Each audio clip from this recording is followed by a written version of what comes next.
पहले कोरोना आया, फिर युद्ध होने शुरू हो गए और अब आज की एनर्जी क्राइसिस है। ನಮಸ್ಕಾರ ಸ್ನೇಹಿತರೆ, ಜಗತ್ತಿನ ಆರ್ಥಿಕ ಪರಿಸ್ಥಿತಿಯ ಬಗ್ಗೆ ಪ್ರಧಾನಿ ನರೇಂದ್ರ ಮೋದಿಯವರು ಇತ್ತೀಚೆಗೆ ನೀಡಿದ ಎಚ್ಚರಿಕೆ ಈಗ ಎಲ್ಲೆಡೆ ಚರ್ಚೆಯಾಗುತ್ತಿದೆ. ಜಗತ್ತಿನಲ್ಲಿ ನಡೆಯುತ್ತಿರುವ ಯುದ್ಧಗಳು, ಕೊರೋನಾ ನಂತರದ ಆರ್ಥಿಕ ಸಂಕಷ್ಟ, ಇಂಧನ ಬೆಲೆ ಏರಿಕೆ ಮತ್ತು ಜಾಗತಿಕ ಅಸ್ಥಿರತೆ ಮುಂದುವರಿದರೆ ಭಾರೀ ಬಡತನ ಮತ್ತೆ ಹೆಚ್ಚಾಗುವ ಸಾಧ್ಯತೆ ಇದೆ ಎಂದು ಮೋದಿ ಹೇಳಿದ್ದಾರೆ.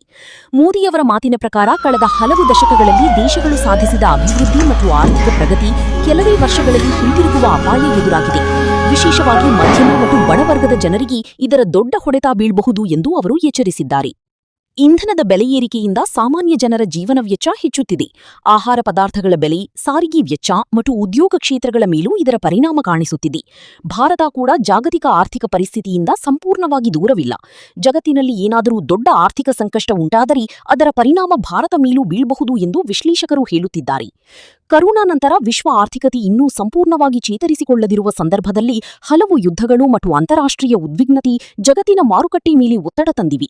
ಇದೇ ಕಾರಣದಿಂದ ಮೋದಿ ಈ ದಶಕ ಸಂಕಷ್ಟಗಳ ದಶಕವಾಗುತ್ತಿದೆ ಎಂದು ಹೇಳಿದ್ದಾರೆ.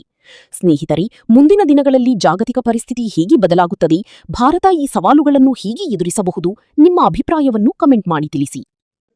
ये दशक दुनिया के लिए आपदाओं का दशक बन रहा है. हम सभी देख रहे हैं, अगर ये स्थितियां तेजी से नहीं बदली गई तो बीते अनेक दशकों की उपलब्धियों पर पानी फिर जाएगा.